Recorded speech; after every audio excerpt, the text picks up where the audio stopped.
नमस्कार दोस्तों, एक बार फिर से आपका स्वागत है हमारे चैनल पर। हमारा देश पौराणिक समय से ही ऋषियों महर्षियों की तपस्थली रहा है।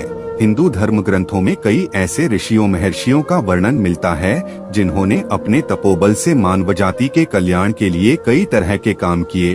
तो वही कई ऐसे भी ऋषि हुए जिनकी शक्ति से देवराज इंद्र को भी डर सताने लगता था कि कहीं उनसे देवराज की पदवी उनसे कोई छीन ना ले।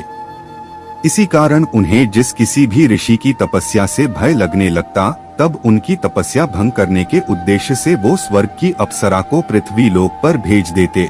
ऋषि अप्सरा के रूप और यौवन को देखकर मोहित हो जाते थे। इस पोस्ट में एक ऐसे ऋषि की कथा बताने जा रहे हैं जिन्होंने करीब 1000 वर्षों तक एक अप्सरा के साथ भोग विलास किया। तो आइए जानते हैं ऋषि कंडू के 907 साल संभोग करने का रहस्य। कथा के अनुसार पौराणिक काल में महान ऋषि कंडू हुआ करते थे, जिनका आश्रम गोमती नदी के तट पर था। एक बार की बात है, ऋषि कंडू ने घोर तपस्या करना शुरू किया।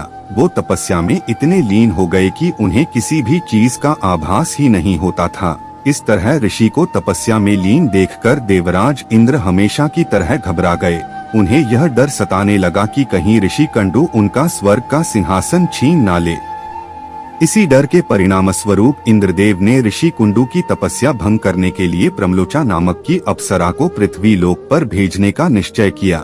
एक संध्या नृत्य के बाद इंद्र ने प्रमलोचा को अपने पास बुलाया, फिर उसे अपनी सारी योजना बताई। बिना कोई प्रश्न किए प्रमलोचा इंद्र की योजना के मुताबिक पृथ्वी लोक के लिए प्रस्थान कर गई। पृथ्वी लोक पर प्रमलोचा सीधे वहां पहुंची जहां ऋषि कंडू तपस्या में लीन थे। फिर प्रमलोचा ने अपनी शरारतों से ऋषि कंडू ध्यान तोड़ दिया। उसके बाद जैसे ही ऋषि की नजर प्रमलोचा पर पड़ी तो वे उसके रूप और सौंदर्य को देखकर उस पर मोहित हो गए और उसे अपने साथ लेकर मंदरांचल पर्वत की गुफाओं में चले गए। उसके बाद ऋषि कंडू प्रमलोचा के सौंदर्य में इतना खो गए कि वो 100 से अधिक वर्षों तक उसके साथ भोग विलास करते रहे।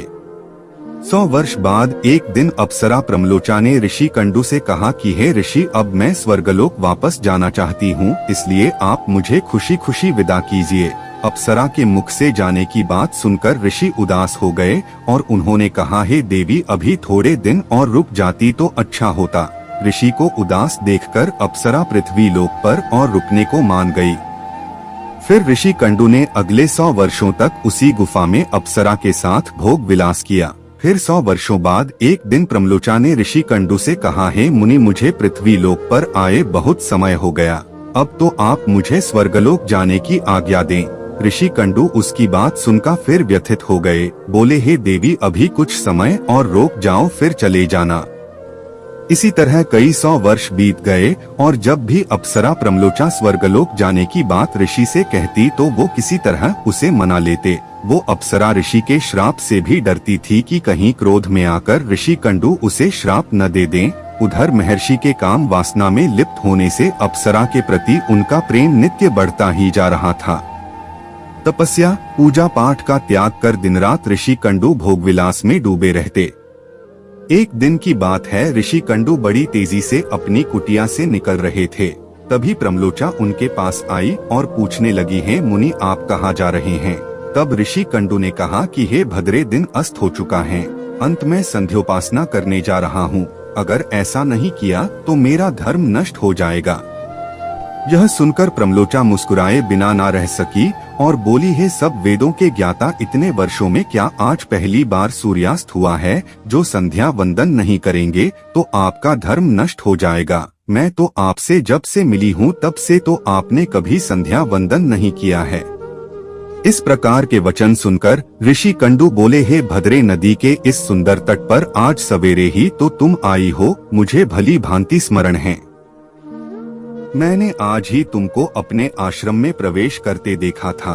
अब दिन के समाप्त होने पर सांध्य काल हुआ है, मुझे तो लगता है कि तुम मेरा उपहास कर रही हो।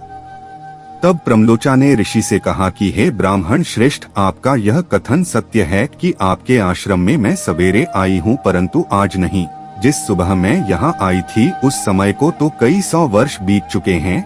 यह सुन महर्षि कंडू घबरा गए और बोले कि हे सुंदरी, मुझे सही सही बताओ, तुझे मुझे तेरे साथ रमण करते कितना समय बीत चुका है? तब प्रमलोचा ने बताया कि आपको मेरे साथ रमण करते हुए 907 वर्ष 6 महीने और 3 दिन हो चुके हैं।